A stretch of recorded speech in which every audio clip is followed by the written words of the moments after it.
After Hurricane Helene hit, many people were left displaced and grappling with widespread devastation in some of the affected areas. Homes, infrastructure, and entire communities were badly damaged, leaving many without access to basic necessities. And in the midst of this crisis, organizations like International Medical Corps and their dedicated health workers have become just an absolutely vital lifeline. By delivering medical care and crucial support, these teams are providing some vital relief to those that are struggling to survive in the aftermath of the storm. Their efforts are helping to rebuild lives and restore hope in the communities that have been affected by the disaster. And joining us now is the Senior Director of US Programs at International Medical Corps, Erica Tavares. Erica, thank you for being with us here on Fox Weather.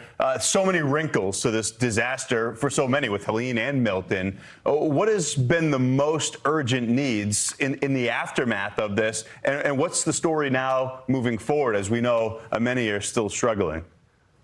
Sure. Thank you so much for having us. And you know, International Medical Corps is really has been honored to help and to be able to respond within the United States. We have a long history of responding to disasters globally, and so to be able to do this here in the U.S. as well, we're just thrilled to be able to help. Some of the needs, you know, in North Carolina in particular, and the storm Hurricane Helene really did cut a path of destruction across multiple states, but of course did quite a bit of damage in North Carolina, where there are still communities without drinkable clean water, and sewage systems are still down. And so what International Medical Corps has done as part of its response efforts, we've deployed medical teams on the ground, doctors, nurses, volunteers from across the United States who came and really volunteered to help and provide direct medical care. But we also worked side by side with community health clinics, with first responders, to bring clean water and portable sanitation facilities to health facilities that needed it most. So I know you guys have, provided relief after a lot of different disasters. This one I feel like was just an extremely uniquely bad one, and it's very different. Tornado damage is one thing, but then when you have an entire area that's been underwater, devastated by a flash flood like this, what would you say are some of the unique things that you guys have encountered as you've been trying to provide this relief? Thanks. Yeah, it's a great question. And I think one is just the size and scale. Again, 4 states that we responded in, more were affected. And we have to remember, in North Carolina alone, the size and scale of the damage was about the size of the state of Massachusetts. So enormous areas and remote communities. But I really think what was really unique about this, the damage here, one, it was a hurricane hit a community hundreds of miles inland. And so this is not the kind of disaster that this community was prepared for, or in some ways could even really imagine. The intensity of the flooding, the intensity of the landslides. And so critical infrastructure was destroyed, which made it extraordinarily difficult to reach communities and for communities to reach care. And so we saw things like health workers staying over at health facilities to make sure they could be there for their patients, even when their own families had no power or water.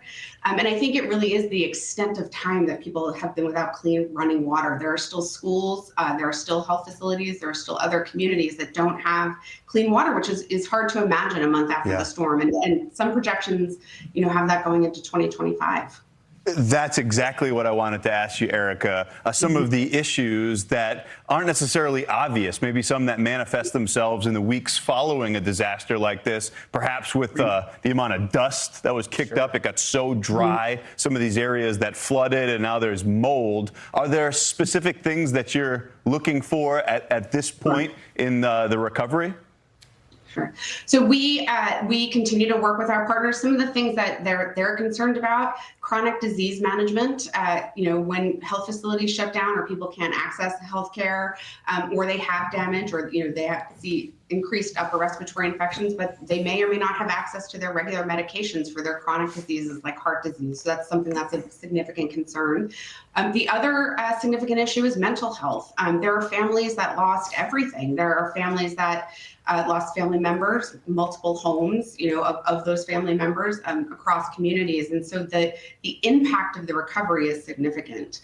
we talk a lot about the impact of repetitive loss, and for communities in North Carolina, but also for those in Florida and Georgia that may have experienced multiple hurricanes this season, it becomes harder and harder to recover every time. And so we did provide mental health care while we were on the ground. We worked with some great volunteers in North Carolina, and we're continuing to support organizations that offer that as well. Yeah, Erica, what you guys are doing, a phenomenal job. It's the spirit of this season, and those efforts, as we know, are going to be needed well beyond the season. Can't let you go without acknowledging the locator. We've got Dylan DeBruin, a meteorologist right here, hometown Plymouth, Massachusetts. I'm a Westport guy, Rhode Island. So again, fantastic work, and I thank you for being a shining light on the community there. Erica Tavares with the International Medical Corps. Thank you.